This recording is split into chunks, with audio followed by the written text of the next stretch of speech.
시청자 여러분 안녕하십니까? BOE 모닝뉴스 시작합니다.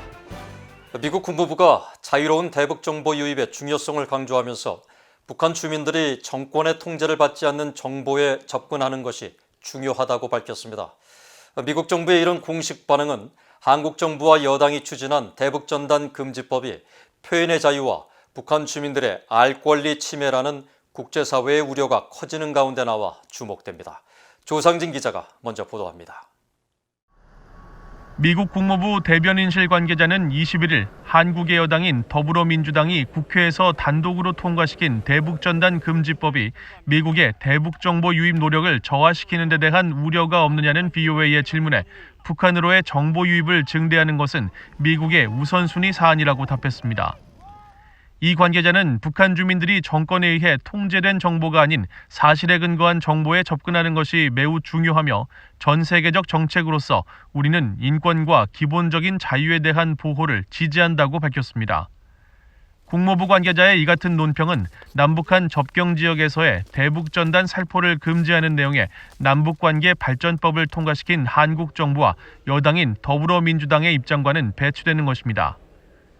이 관계자는 또 북한과 관련해 우리는 북한으로의 자유로운 정보 유입을 위한 캠페인을 지속하고 있다고 밝혔습니다. 그러면서 미국은 북한 주민들의 정보 접근을 촉진하기 위해 비정부기구 단체들과 다른 나라의 파트너들과 함께 계속 협력하고 있다고 강조했습니다. 이에 대해 한국 외교부는 22일 정례 브리핑을 통해 앞으로도 미국을 포함한 국제사회와의 소통을 더욱 강화해 해당 법안에 대한 폭넓은 이해를 구해나갈 예정이라고 밝혔습니다. 한국 외교부는 미국 행정부와 의회, 관련 시민단체 등을 대상으로 접촉과 소통을 지속하고 있다며 개정 법안의 입법 취지와 표현의 자유 침해 등과 관련해 한국 국민의 생명과 안전 보호를 위한 최소한의 제한임을 설명하고 있다고 덧붙였습니다.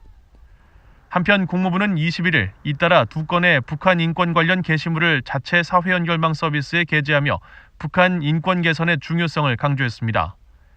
국무부는 게시글을 통해 유엔 안보리가 지난 11일 북한 인권 상황과 관련한 비공개 회의를 연 뒤 미국과 독일, 도미니카 공화국, 일본 등 8개 나라가 작성한 공동 성명을 발표하고 북한의 인권 문제가 국제사회 평화와 안보에 직접적으로 연결된 사안이라는 점을 강조한 내용을 다시금 상기시켰습니다. 그러면서 탈북자들은 12세 이상의 모든 사람들이 공개 처형에 참석해야 한다고 증언하고 있다면서 이것은 북한 주민들에게 정권에 반대할 경우 어떤 결과를 보게 될 것인지를 보여주기 위한 것이라는 점을 강조했습니다. 또 다른 게시글에서는 북한 정권이 반인도적 범죄를 저지르고 있으며 북한에서 벌어지는 인권 침해의 심각성과 규모, 본질은 현대사회의 어떤 국가에서도 찾아볼 수 없다는 유엔 북한인권조사위원회의 최종 보고서를 다시 지적했습니다. 국무부는 그러면서 일본과 다른 국가 시민들에 대한 국제 납치 문제를 포함해 주변 국가들에 대한 북한 정권의 적대적인 정책 역시 열악한 북한 인권 상황을 보여주는 핵심적인 부분이라고 지적했습니다. BOA 뉴스 조상진입니다. 한국에서 표현의 자유 침해 논란 속에 최근 국회를 통과한 대북전단 금지법이 22일 국무회의에서 의결됐습니다. 한국 정부는 이날 정세균 국무총리 주재로 국무회의를 열고 이른바 대북전단 살포 금지법으로 불리는 남북관계 발전에 관한 법률 개정안을 심의 의결했습니다. 정 총리는 이인영 통일부 장관에게 해당 법과 관련해 다양한 의견이 제기되는 만큼 관련 단체들과 긴밀히 소통해 개정 목적에 부합하는 법이 이행되도록 철저히 준비해달라고 말했습니다. 하지만 한국 내 북한인권단체와 변호사단체, 탈북민단체 등 27개 단체들은 이에 즉각 반발하며 개정안에 대한 대통령 서명이 이뤄지는 즉시 효력정지 가처분 신청과 헌법소원을 제기하겠다고 밝혔습니다. 인권단체들은 접경지역 주민의 안전을 구실로 대북정보 유입 자체를 불법화하겠다는 대북전단 금지법은 외부 정보에 목마른 북한 주민들을 절망시키고 이들을 노예로 만드는 북한 김정은의 포갑체제 수호법이라고 주장하며 한국 정부의 법 의결을 비판했습니다. 이런 가운데 미국의 전직 관리 등 전문가들은 대북전단 금지법을 놓고 미국 차기 행정부와 한국 정부가 마찰을 빚을 가능성에 대해 엇갈린 견해를 보였습니다. 비핵화 우선, 내정 간섭 최소화로 양측 사이에 큰 마찰은 없을 것이란 견해와 인권은 미국의 핵심 가치이기 때문에 바이든 차기 행정부가 기탄 없이 이 문제를 비판할 것이란 전망 등 다양한 의견이 나왔습니다. 조은정 기자가 보도합니다. 크리스토퍼 힐 전 국무부 동아시아 태평양 담당 차관보는 한국 집권 여당 주도로 최근 국회에서 통과시킨 대북전단 살포 금지법이 신임 바이든 정부와 문재인 정부 간 주요 마찰의 소지가 되지 않을 것으로 전망했습니다.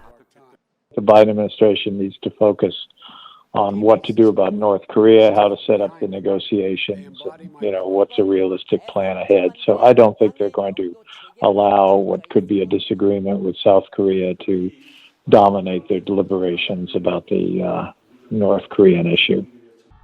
힐 전 차관보는 특히 대북전단 살포 금지법이 바이든 정부 출범 전에 일어난 일이기에 주요 마찰의 소지가 되지 않을 것으로 내다봤습니다.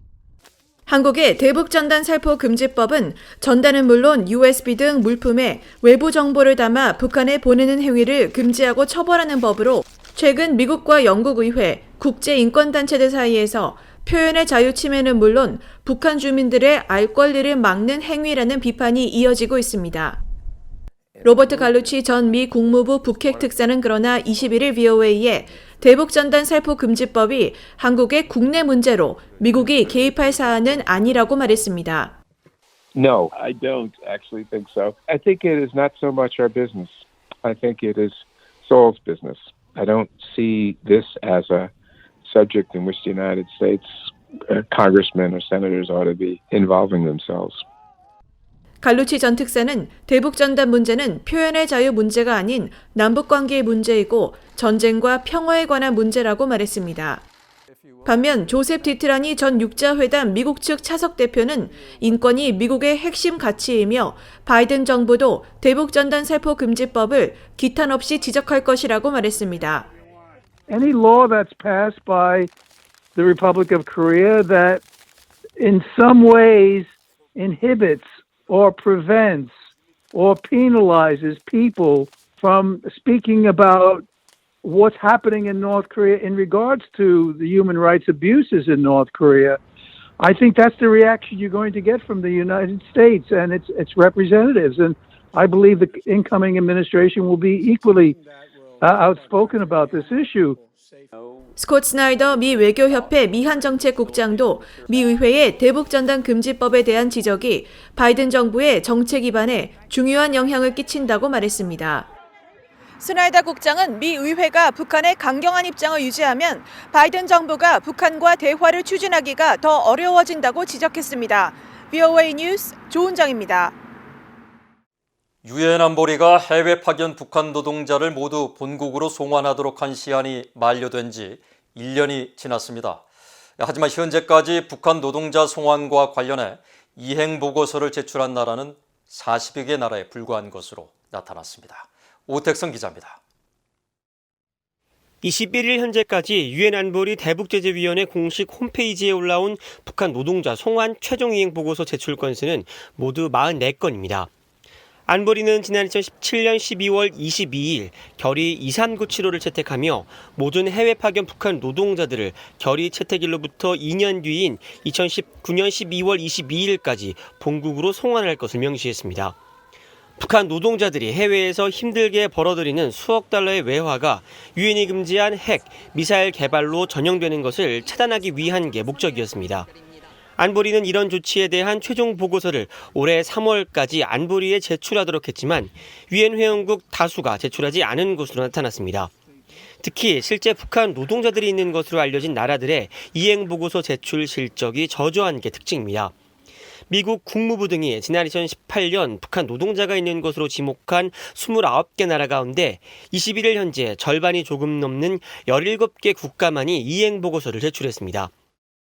이행 보고서를 제출한 대표적인 나라는 러시아로 약 3만 명의 북한 노동자 가운데 1,000명가량을 제외한 나머지 노동자를 전원 돌려보냈다고 공식 발표했습니다.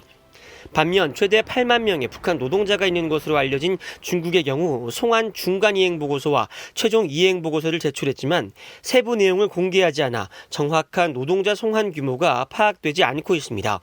유엔 전문가 패널은 앞서 지난 9월 보고서에서 송한 시한이 지난 이후에도 지속적으로 북한 노동자가 중국에서 파견되고 있으며 중국 단둥의 의류공장 등에서 수백 명의 북한 노동자 채용이 계속되고 있다고 밝힌 바 있습니다.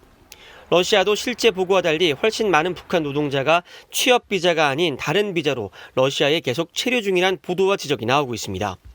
아울러 보고서를 제출하지 않은 12개 나라 가운데 탄자니아와 짐바브웨 등 아프리카 국가들 역시 북한 노동자에 대한 입장을 제대로 밝히지 않고 있습니다. 대북제재위원회 위원장인 크리스토퍼 위스겐 유엔 주재 독일 대사는 앞서 북한 노동자 문제가 안보리 결의 이행에서 어려움이 있는 부분이라며 강제 노동이 북한 정권 유지를 위한 수단으로 악용되고 있음을 알아야 한다고 지적했습니다. The DPRK government diverts resources away from its people to its illicit ballistic missile and nuclear programs. Indeed, the DPRK's human rights violations, including forced labor, underwrite these programs. 호이스겐 대사는 이어 각국의 저조한 북한 노동자 이행 보고서 제출 현황을 지적하며 모든 회원국들은 이에 대한 책임을 다해야 한다고 강조했습니다. 프리웨이 뉴스 오택성입니다. 스티븐 비건 미국 국무부 부장관 겸 대북특별대표와 노규덕 신임 한국 외교부 한반도 평화교섭본부장이 22일 취임 인사를 겸한 첫 한미 북핵 수석대표 전화협의를 했다고 한국 정부가 밝혔습니다. 한국 외교부는 이날 보도자료를 통해 비건 부장관이 전화통화에서 노 신임 본부장의 취임을 축하하고 미북 대화 재개를 위한 미국의 의지를 재확인했으며 한국과 대북정책 조율 등 협력을 위해 노 본부장과 긴밀히 협력해 나가겠다는 뜻을 밝혔다고 전했습니다. 노 본부장은 이에 대해 현재 과도기 상황을 안정적으로 관리하면서 한미 간 소통과 협력을 지속해 나가자고 밝혔습니다. 미국 국무부가 6.25 한국전쟁 당시 한국인 피난민들을 탈출시키기 위해 벌였던 흥남철수작전 70주년을 맞아 참전용사들의 희생과 넋을 기렸습니다. 케일 브라운 국무부 부대변인은 22일 국무부 사회연결망 서비스에 올린 글을 통해 70년 전 미군과 한국군, 유엔군은 9만 8천 명의 한국 피난민들을 구출하기 위해 성탄절의 기적으로 불린 흥남철수작전에서 함께 싸웠다며 70주년을 맞아 임무를 수행하다 희생된 장병들을 기린다고 밝혔습니다. 이어 중국 공산당은 한국전쟁의 역사를 다시 쓰려 하지만 세계는 진실을 알고 있다며 북한 정권이 1950년 6월 25일 남침에 수많은 사상자를 낸 건 중국 공산당의 승인과 지원이 있었기 때문이라고 강조했습니다. 해리 해리스 주한미국 대사도 22일 한국 흥남철수작전 기념사업회가 주최한 기념행사 축사에서 흥남철수작전의 성공은 미얀관계의 특별함을 잘 보여주는 사례라고 평가했습니다. 그러면서 양국은 단순한 교역국 이상의 가족 같은 관계로 신종 코로나 바이러스 감염증 등 여러 어려움을 함께 헤쳐나갈 최고의 동맹이라고 강조했습니다. 이상으로 BOE 모닝 뉴스를 마칩니다. 시청해주신 여러분 고맙습니다.